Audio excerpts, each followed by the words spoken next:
Good morning and thank you for being with us. This is Khalil Hachem, editor of YaMichigan.com.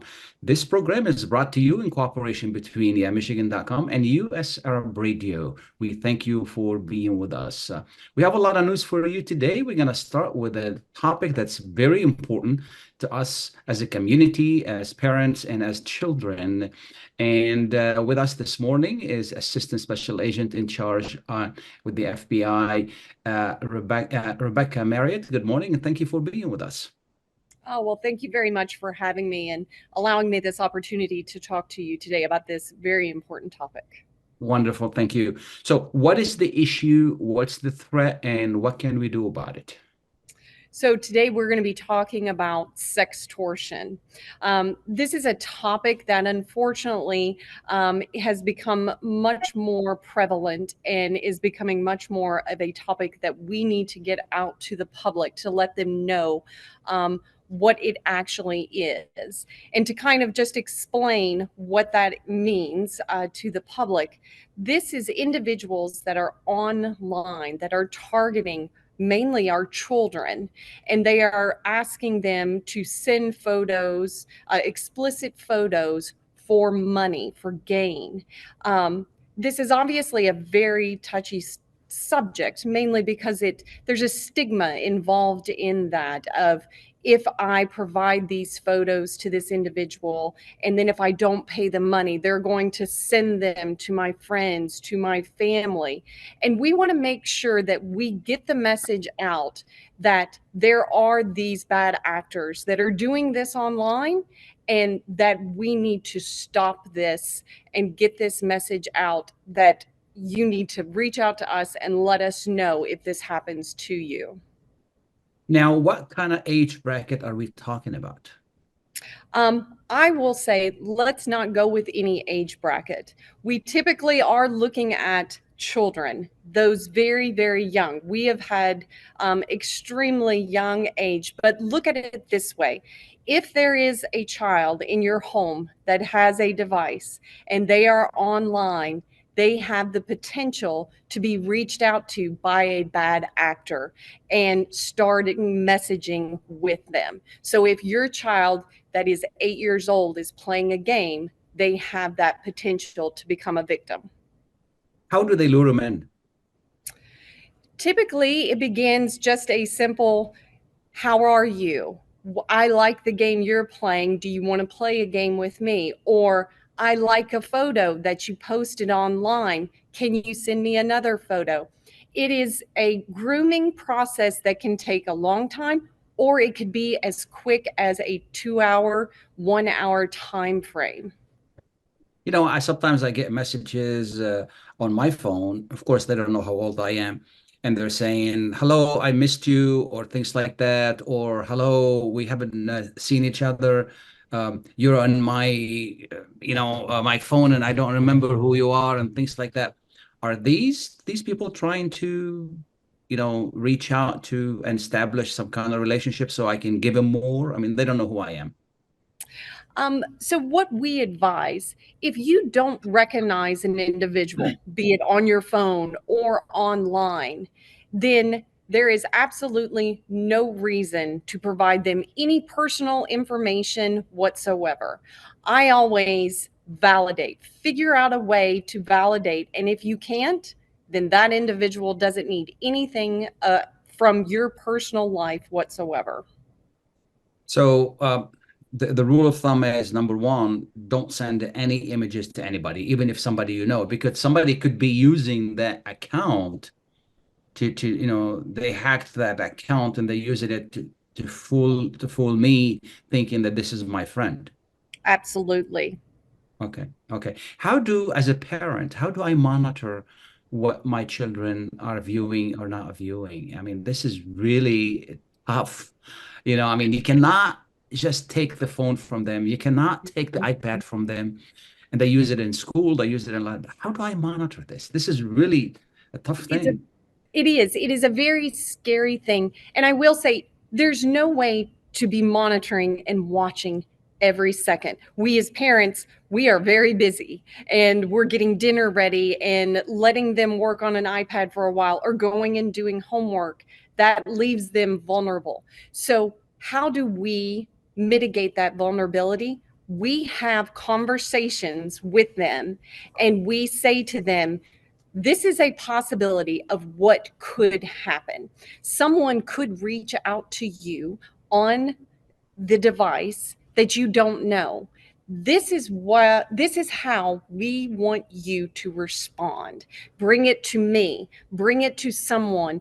And so we're making this a normal topic of conversation that this could happen.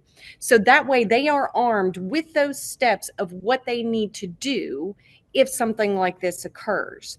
But we also want parents to have the conversation of, okay, it's okay if you did start talking to them and now you're worried, still come to me.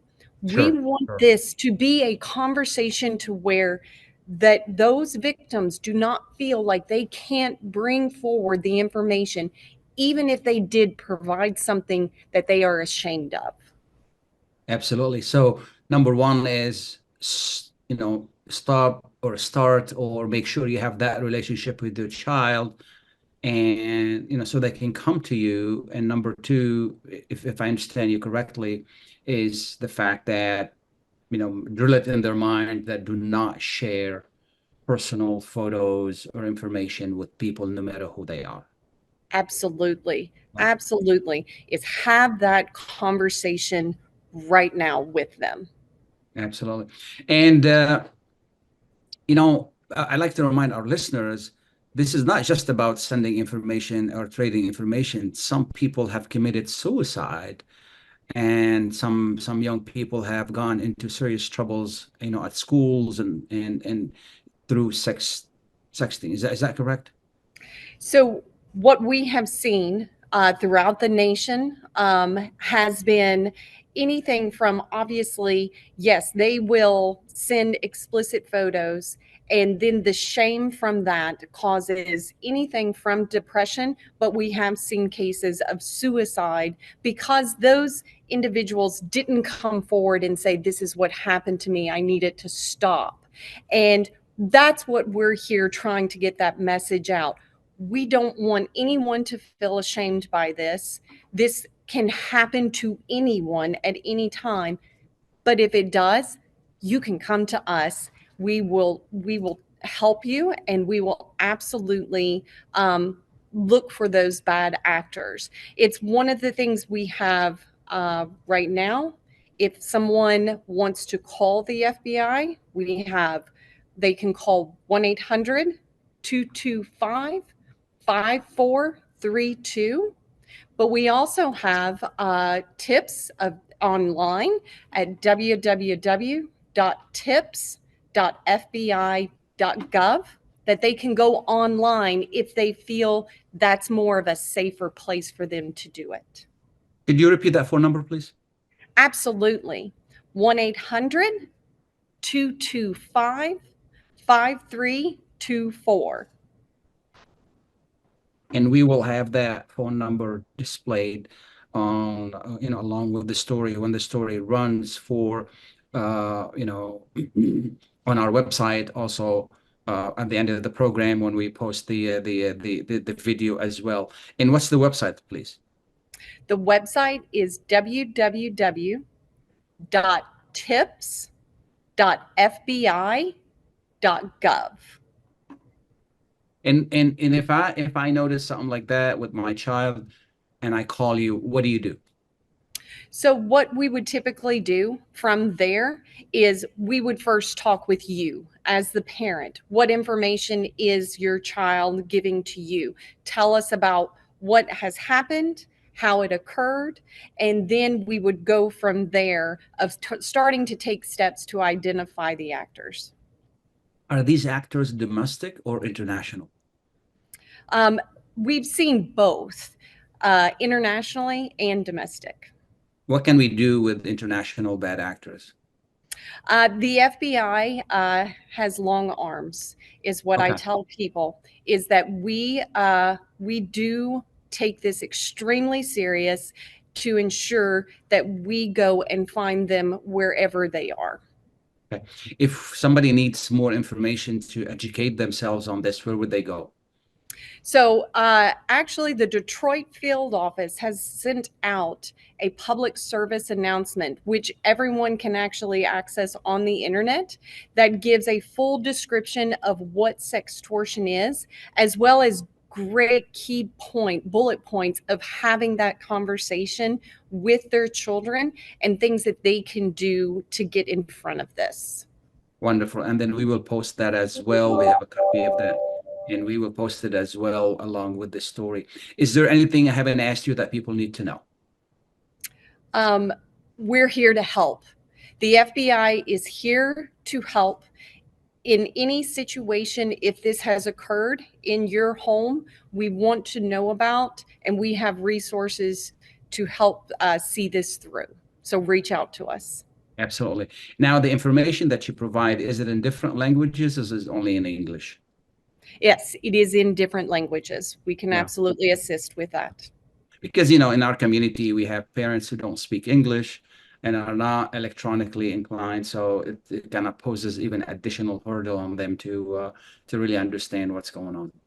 Absolutely. And by all means, they can reach out even online and request any language, and that someone from the FBI will get back to them. Wonderful. Thank you so much. I really appreciate you taking the time to be with us. This is a very important topic, and I'm going to just annoy you one more time to repeat the phone number and the website, so hopefully we can get the message to everyone.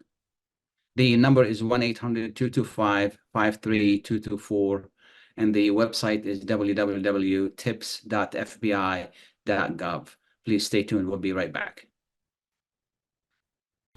At Top Rehab Physical Therapy Clinic in Dearborn, we provide effective physical therapy sessions in order to limit pain and discomfort. Top Rehab provides physical therapy care for any diagnosis prescribed by a physician, and we regularly see and treat conditions such as stroke, TMJ, fibromyalgia, sciatica, joint pain, and more. We use a variety of pain management methods, including modalities, soft tissue mobilization, and therapeutic exercise. If you're in need of physical rehabilitation or physical therapy, get the highest quality health care at Top Rehab. Most insurance is accepted, and we're open Monday, Wednesday, and Friday 8 to 6, Tuesday and Thursday 8 to 5, and Saturday 10 till 2. Call for an appointment today at 313-846-0555. That's 313-846-0555. Choose Top Rehab Physical Therapy Clinic on Michigan Avenue in Dearborn. Life's too short to be in pain.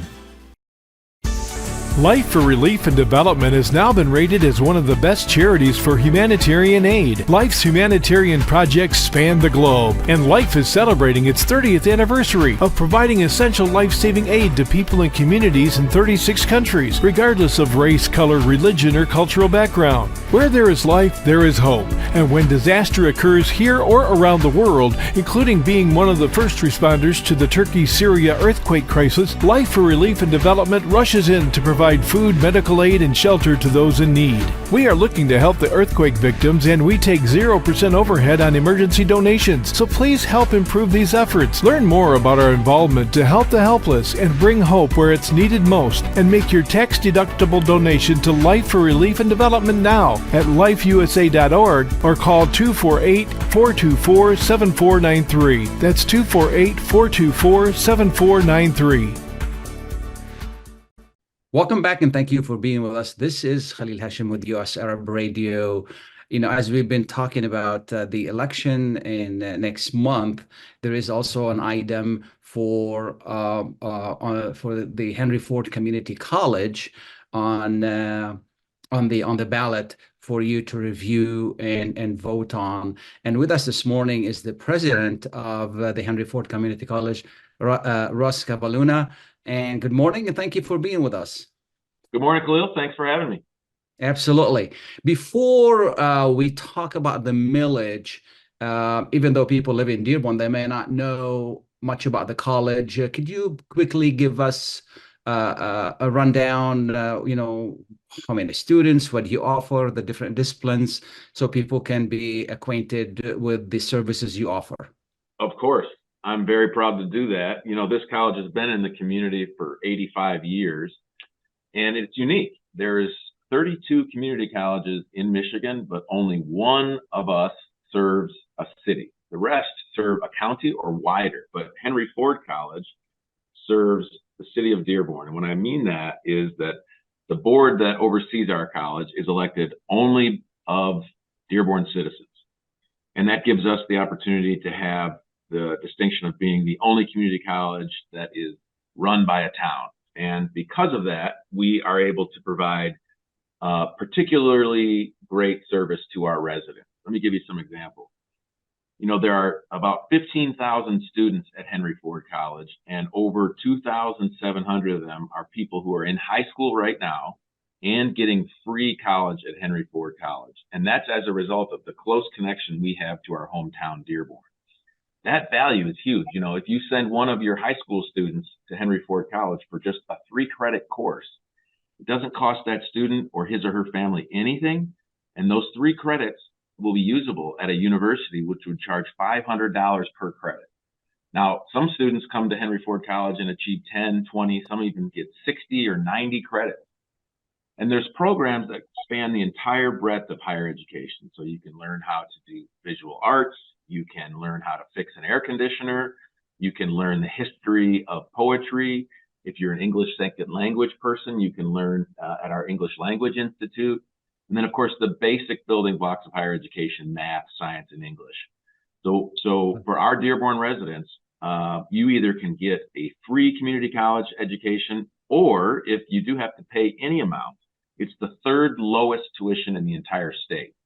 And we're so proud of this that we're excited to say we are the college that serves the most percentage of students who are in the lower socioeconomic status. So those students who are deserving of the best opportunity to higher education, but sometimes don't have the means to do it.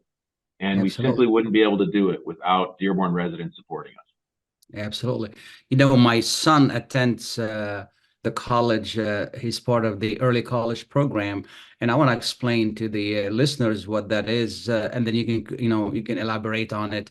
From my point of view, he would save me 2 years of college, meaning paying for 2 years of college, and he will save 2 years of college when he graduates with an associate's next year at the age of 19, which is really incredible.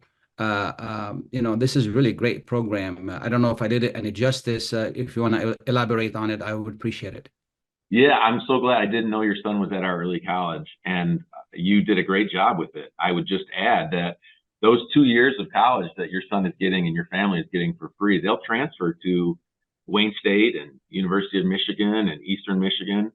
And as long as he does well here, and I'm sure he will, he won't even have to ask for permission to get into those institutions. We're really proud to say we're the only community college that has guaranteed admission at U of M, Dearborn, Wayne State University, and Eastern Michigan for our students who achieve an associate degree. And for those students like your son who are attending while they're in high school, and your listeners probably don't know, but your son is going for 5 years from 9th grade all the way to a 13th year at Henry Ford College. And every single one of those credits, all 60 of those credits are free. And your son gets to choose, like all of his friends in the early college, whether he wants to go on a career track that is health careers or advanced manufacturing, or to become a teacher. So those are students who are already contemplating where they're going to find a good job. Absolutely. You know, what I like about it is that it saves him time in schooling, and it saves me 2 years of paying for college, which is, I'm sure I pay a very small amount through my property tax, but if you compare it to the tuition, it's a huge difference there. I also, I heard, through doing some research, for my son, again, you have a very well-known and appreciative, not appreciative, but well-regarded nursing program. Could you talk about that a little bit? Yeah, our nursing program is the largest program in the state that offers a 2-year nursing program. That's called the Associate Degree of Nursing. We have the largest program there, and it is very, very successful. It's so successful that we were proud to join with Mayor Abdullah Hammoud and Corewell Health last month to be the first college in the history of Michigan to guarantee its graduates a job. So if you come to Henry Ford College and get into the nursing program, and that is a competitive program, but if you get in that program, then Corewell Health has guaranteed you a job in their health system, which, as you probably know and your listeners know, Dearborn Beaumont or Dearborn Oakwood is now called Corewell. Corewell, that's Dearborn. True. That's true. And our nursing students are the only nursing students in the state that can say that Corewell and any other employer has guaranteed them jobs. Yeah. And, you know, you mentioned, Khalil, that you're saving money with your son in the early college, and that's true. We estimate that families like yours will save anywhere from $30,000 to $50,000 of higher education costs by coming to the early college. And you're right, as a property owner, you pay taxes on your home. And I'll just tell you, so do I. I live here in Dearborn. I'm proud of it. My kids attend the public schools. And the average home in Dearborn is worth a little bit less than $200,000. But if your home was worth $200,000, the Henry Ford College tax on your house would be about $320 for an entire year. So you'd be paying a little less than $23 a month to get access to that $50,000 of savings that your family is having. Absolutely, absolutely. And what we're asking for here at the end of February, on February 27th, is for voters to merely continue the same amount of funding. So the ballot will have a millage proposal for Henry Ford College, but it is not an increase. It is the same amount of funding that $200,000 home would be giving us, about $320 a year. Yeah. See, when you read the ballot initiative, it divides it into 3 and 1. Could you explain that? Yeah. So historically, Khalil, we had a 3 mil and a 1 mil millage. And those are terms that relate to how much your property is taxed. We decided to put those two together and make it a 4 mil. Instead of 1 3 mil and 1 1 mil, it's a total of 4 mils now, and we're combining them. But what we've also said is that we want to reduce the number of years that taxpayers will be paying those 4 mils. Instead of 10 years, we've backed it down to 8 years, with hopes that we'll be able to reduce the taxes 8 years from now. And one thing I'll just say that I think maybe some of your listeners are thinking is, well, I don't really want to vote. It's a presidential primary. I'm not in love with either of the presidential candidates. And I would ask you, your listeners, to consider you should absolutely vote. You don't have to vote in the presidential primary, but you do have the opportunity to still vote on the local issues, which include Henry Ford College's millage. And it's so important, Khalil, because it's 20% of our budget. And that keeps our costs down. It allows us to offer these early college programs that you and I have already discussed. And if we don't pass this budget, I hate to say it, but we will have to make difficult financial decisions and start to think about whether we offer all the programs that we offer or we keep our prices as low as they are. Absolutely. Absolutely. Whether you have children in college or not, this is an investment in education. And as you mentioned, for an average home of $200,000 with the 4 mils, that's $400 a year going to education and to the services that you offer. Is that correct? Yeah, it's actually less than $400 a year. You're basically paying about $22 a month right now. Okay. If you own a house that's worth $200,000. We want to keep it right there. And the community benefit is huge. We actually paid a consultant to come in and analyze how much the community benefits from us. Because we thought, there may be some taxpayers who thought, well, I don't have any children in college and I'm not interested in this. The first thing it does is it maintains the value of your property because no town has a community college and a university like we have. And this would be continued to have us be a supporter of that. Now, there's 15,000 people coming in and out of our campus every day. That brings a lot of financial ramifications. We had it tested, and it supports 20,000 jobs. Over 1 year, it brings in economic activity of $1.4 billion. And here's why. All of our students, the majority of whom come from outside of Dearborn, they come and bring us their tuition dollars. They need to use our services at our businesses. They need to find places to live in Dearborn. And those folks who come from outside of Dearborn, they pay almost double the rate. So Dearborn citizens pay almost half of what our tuition is for outside students from outside of Dearborn. Absolutely. And all of this is to say that this college has a positive ramification for you, if you have high school students like you, Khalil, and even for those of you who run businesses that don't have high school students, and even those property owners who don't have a business and don't have high school students, it keeps your property value strong. Absolutely. This is a great investment into the community, because you're educating our children, and these children coming back, working in the community, giving back to the community, and improving the businesses as well. This is a really great investment. And as you mentioned, the economic benefits of it is really incredible. Anytime you have a college or university in the area, it brings in a lot of people. These people shop in the area, they buy gasoline, they buy a lot of stuff, and that brings all of this traffic. And traffic creates economic benefit to the businesses in the area. Any final thoughts? Yeah, the last thing I'll just say is we're proud of the fact that our community college, Dearborn's community college, serves a diverse population. And I know a lot of your listeners may be like me. My family were immigrants, and they wanted a shot at the American dream. And we're from West Michigan. When my dad immigrated, he got his shot at the American dream at a community college there. And I'm so proud of the fact that that's what we're doing for my colleagues and my fellow citizens in Dearborn.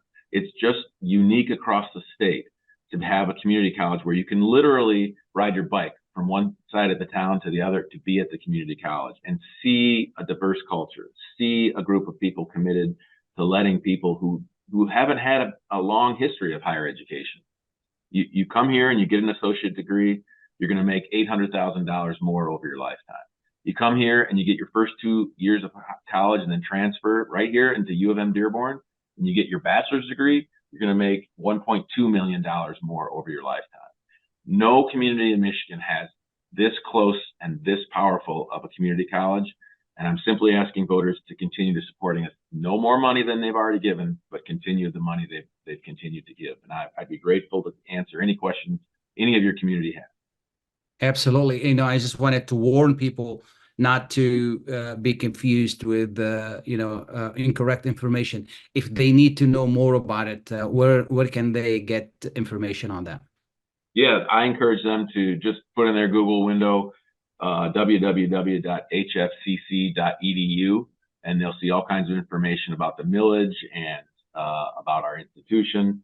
And then, of course, if they want to ask me questions directly, I'd be grateful. They can just Google Henry Ford College President email, and I'll respond personally to every email that I get. Wonderful. Thank you so much. I really appreciate your taking the time to be with us today. And again, I would remind our listeners, this is an investment into the community and the renewal of the millage. We encourage you to, go out and vote. Even if you don't want to vote for a president, any president, just go out and vote for this millage. Thank you, Khalil. I wish you the best of these cold winter days. Thank you. Thank you so much.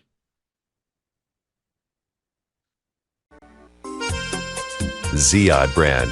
Quality products from our family to yours. Ziyad Brothers Importing offers the finest quality products, including brands like Sultan, Kraft, Nestle, Hook, Rico Picon, Donna, and many more. Ask your retailer to carry these fine products because you deserve the very best. For more information, visit our website at www.ziyad.com. That's www.ziyad.com. Ziyad, quality products from our family to yours. With more than 30,000 successful in vitro fertilizations, IVF Michigan is now ranked as one of America's best fertility clinics according to Newsweek magazine. IVF Michigan fertility centers are the recognized leaders in high-quality fertility care. With locations in Bloomfield Hills and 9 other cities in Michigan and Ohio, IVF has experts in all aspects of the field. A founding member, American board-certified Dr. Nicholas Shama, is one of the leading reproductive endocrinologists in Michigan and Ohio. He has performed over 20,000 successful IVF cases, and it's helped thousands of couples fulfill their dreams of parenthood. when it's time to get personalized care from Dr. Nicholas Shama at one of America's best fertility clinics. Call IVF Michigan Fertility Centers in Michigan and Ohio toll-free at 855-952-9600. 855-952-9600. Welcome back and thank you for being with us. This is Khalil Hachem. We're going to continue talking about the election. And then with us this morning is David Mustonen from the Dearborn Public Schools. Good morning and thank you for being with us. Well, good morning. Thank you. I appreciate the opportunity to join you today.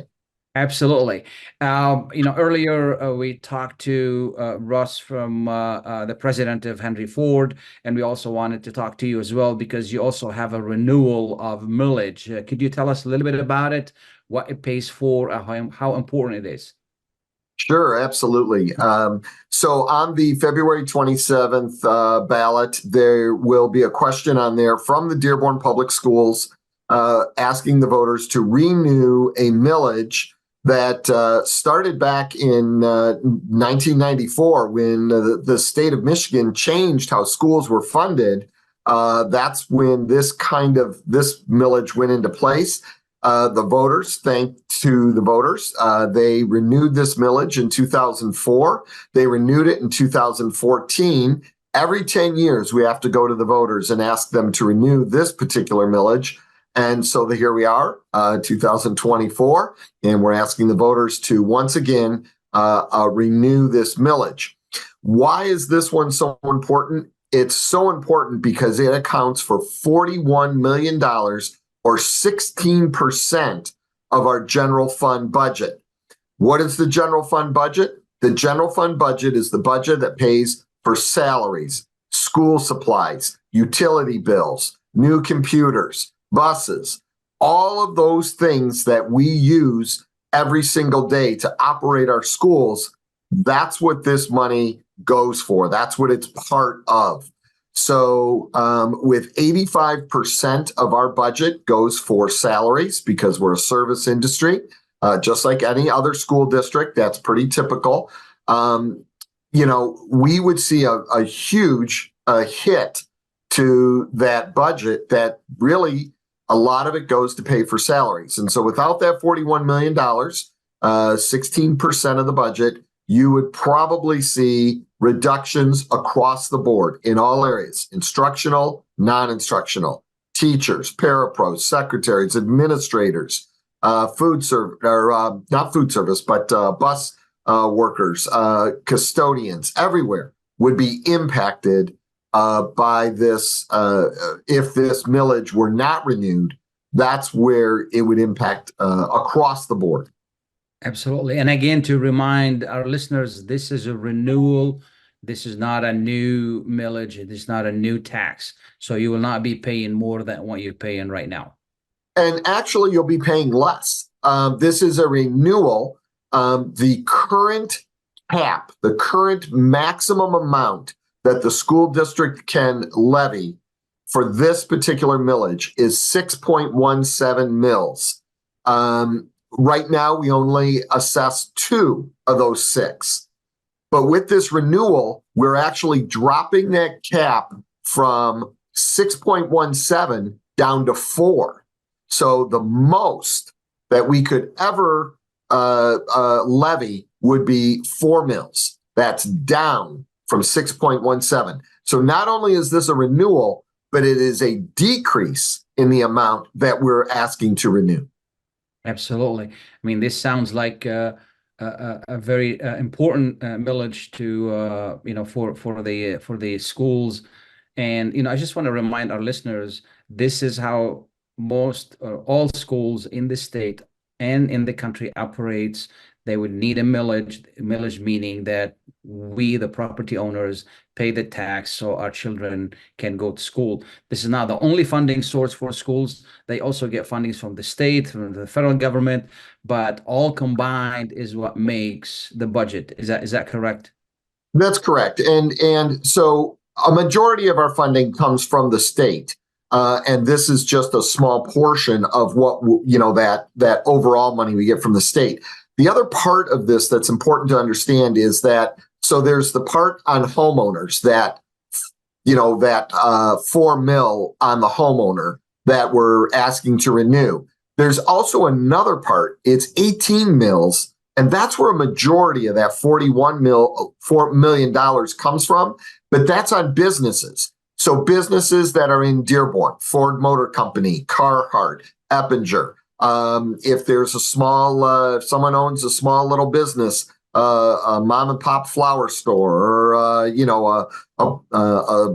convenience store, or a gas station, or any kind of little business you may own in Dearborn, that's 18 mills on that.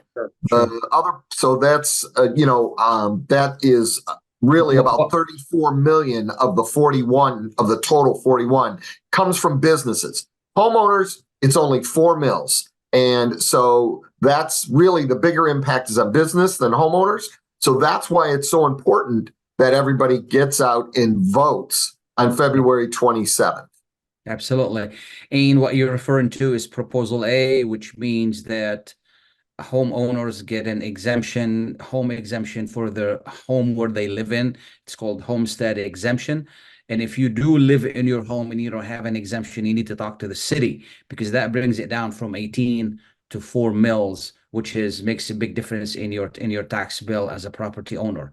Again, to go back to the original idea of this is the fact that this is a renewal and this is necessary to renew. Any final thoughts? Anything else I didn't ask you that people need to know?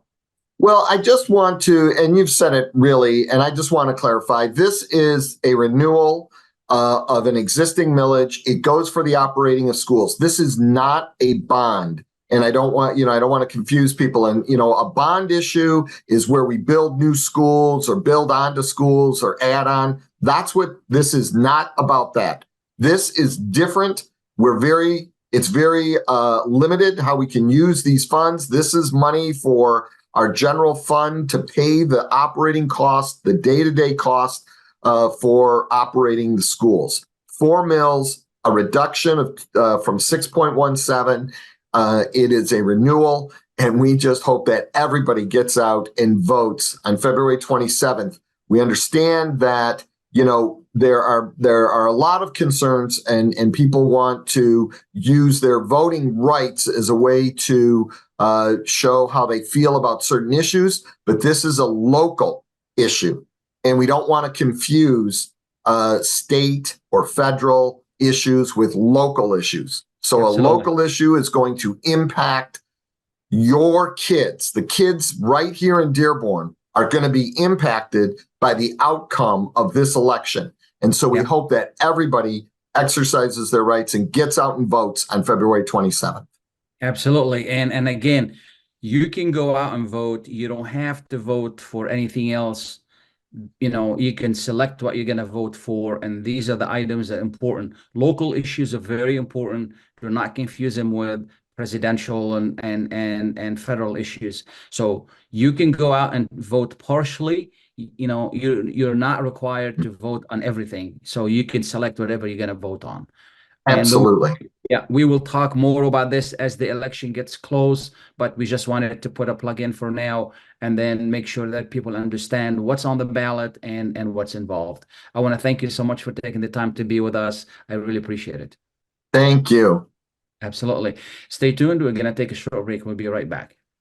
When you're looking for the best in optical care, Dr. Imad Nakash is your doctor to see. With years of experience and thousands of successful procedures performed, you can trust your eyes to Dr. Imad Nakash. See Dr. Imad Nakash and his professional staff for your eye care needs. There's 2 locations to serve you. In Hazel Park, call 248-336-3937. 248-336-3937. In Rochester Hills, call 248-299-3937. That's 248-299-3937. Get ready for an amazing experience at Ishtar Restaurant on 15 Mile Road in Sterling Heights. Enjoy excellent hospitality from owners Ali Al-Baghdadi and Fatty Bonham, serving the best in Mediterranean food. Try Chef Ali Al-Baghdadi's famous shawarma, the best Iraqi grills and food, and the best Arabic and international dishes. Dine in our authentic atmosphere or take out. Call 586-698-2585 or check us out on Facebook. Ishtar Restaurant practices all CDC guidelines and is open every day 11 a.m. to 10 p.m. Have an amazing experience today at Ishtar Restaurant, 3625 15 Mile Road, Sterling Heights. Are you going to start a restaurant or grocery store soon? Do you need floor plans and designs? Call Najee Abood at 734-744-9796. Do you want to buy kitchen and restaurant equipment at discount prices? Call Najee Abood now, 734-744-9796. New Concept Products and Design, the trademark of kitchen equipment. 5% discount on all purchases of $75,000 or more.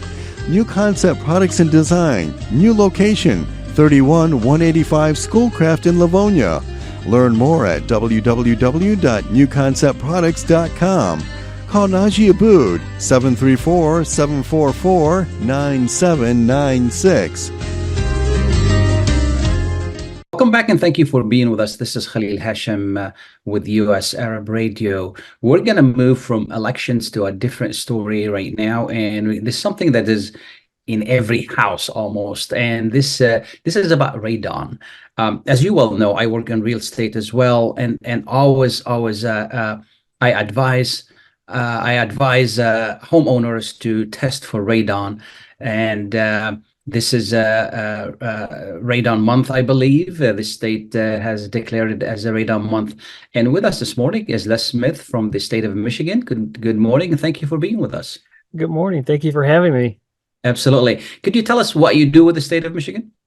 Yes, I am the indoor radon specialist with the Michigan Department of Environment, Great Lakes, and Energy.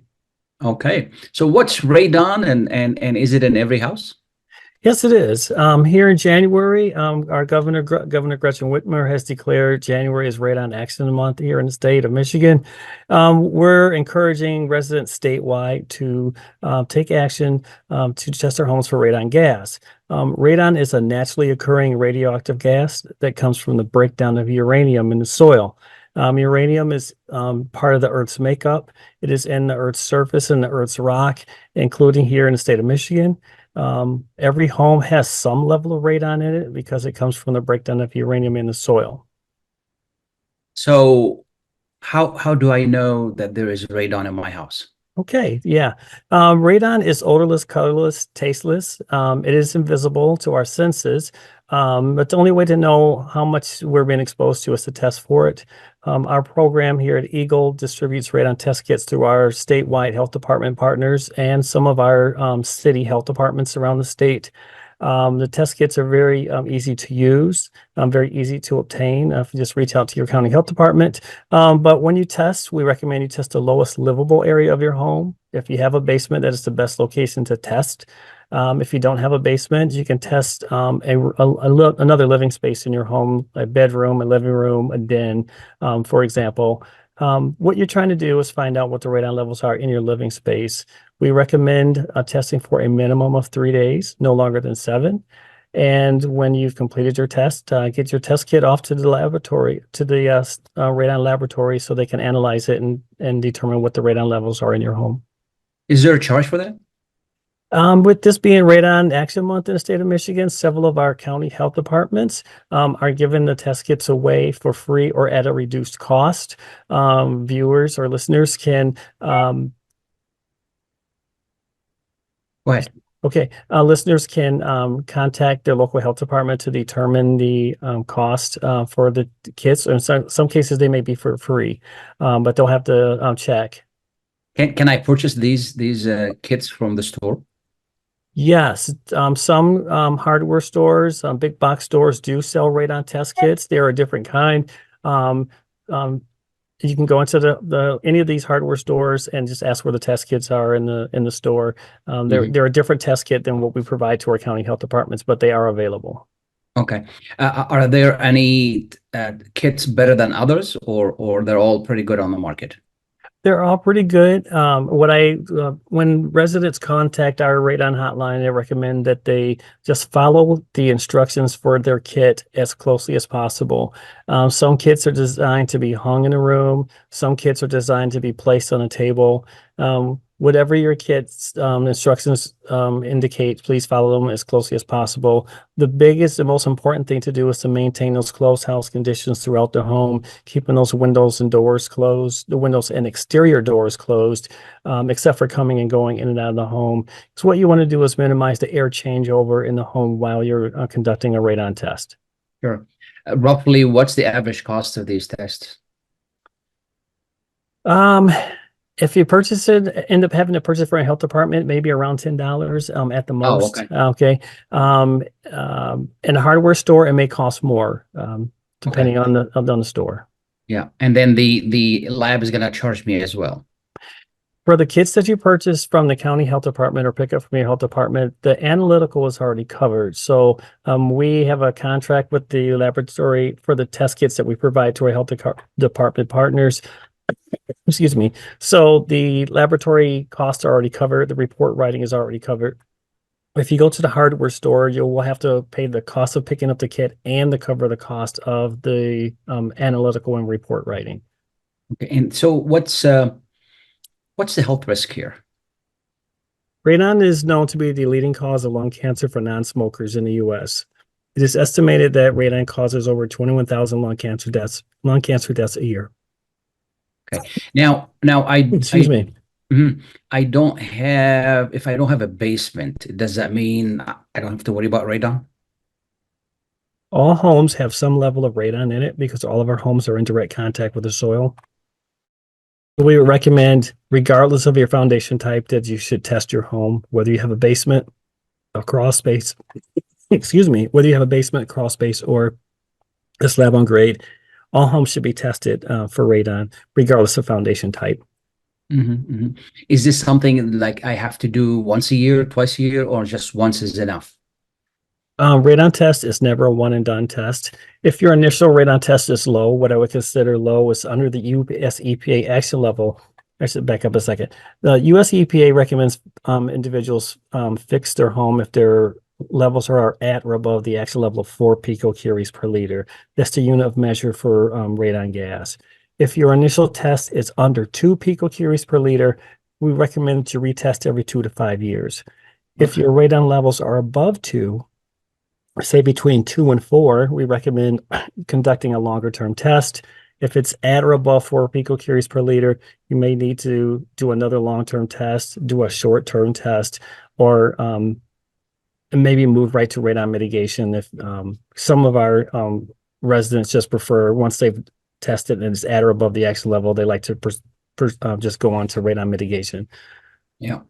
If I find out that the level is pretty high, what can I do? Sure. There are methods that can be used to reduce the radon levels in the home. The reason that radon can be in our homes is because each of our homes are in a bit of a vacuum due to moving air from inside the home to outside. That occurs a number of ways. That's through using vents, like kitchen and bathroom vents, moving air from inside to outside can put our home in a vacuum. The stack effect of heating our homes causes air to rise, and that air, once it moves outside, like through our roofs, can cause a vacuum as more air has to be brought in from underneath or the lowest levels of the home. That helps bring radon in from the soil below. And then the third is weather changes in weather conditions, high wind events. Wind blowing over the top of our homes creates a vacuum indoors. All three of those creates a negative air pressure. That's what helps moves radon in from the soil below. If a home test elevated, they may need a radon mitigation system. Those radon mitigation systems are designed to help pull radon gas from underneath the home and just charge it outdoors, basically creating its own vacuum and pulling that radon gas to discharge it outside. Do they dig under the home? They can install the system through the basement floor, or they can go use the home sump pump system. If they have a sump in their basement, they can actually attach the radon system to the sump and pull the radon gas through the home's drain tile system through the sump and then outdoors. So if my basement is finished, the tiles on the floor and then, the walls are being laced and all of that, can radon still come in through that? Yes, radon enters through the smallest of cracks and openings, and sealing and caulking a home's basement is usually not enough to try to keep radon out. It's not possible to get all of the cracks and crevices. As the home continues to age and settle, new settling cracks do form. Sure. So it's not possible to entirely seal up every single crack and opening. And in some situations where a home has like a finished basement, for example, there Mhm. might be openings to the soil that are now concealed behind walls.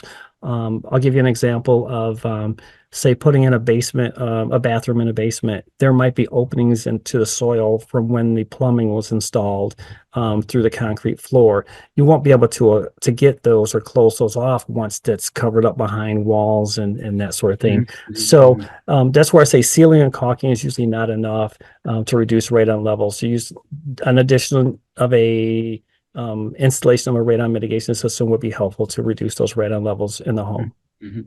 Now, yeah, keeping the windows in the basement open or installing a fan, does that help get rid of the gas there, or?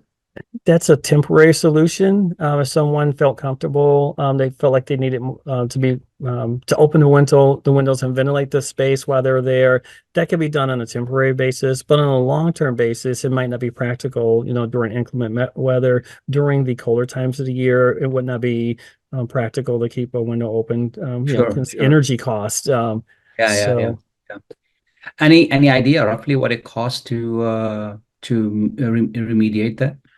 Here in Michigan, we have told our residents that the average cost is somewhere between $800 and $1,500. It could be a little bit more now because most things are costing more these days. So it may be pushing closer to $2,000 for a radon mitigation system.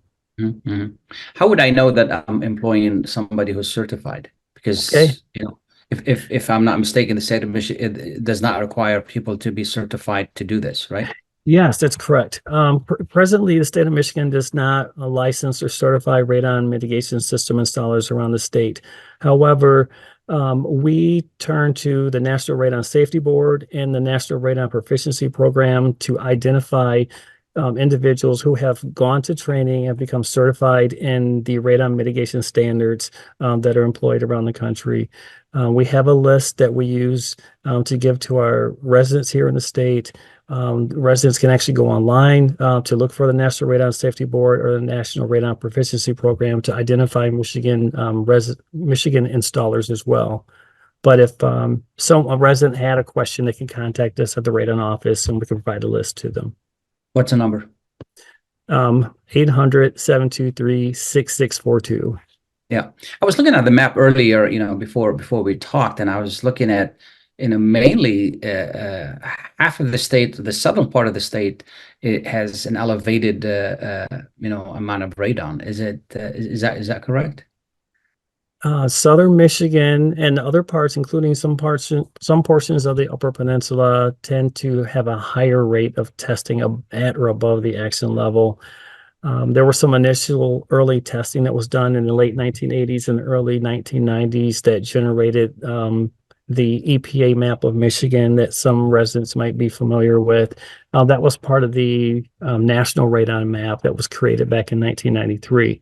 But we now know many years later here that elevated radon tests have been found in all 83 Michigan counties.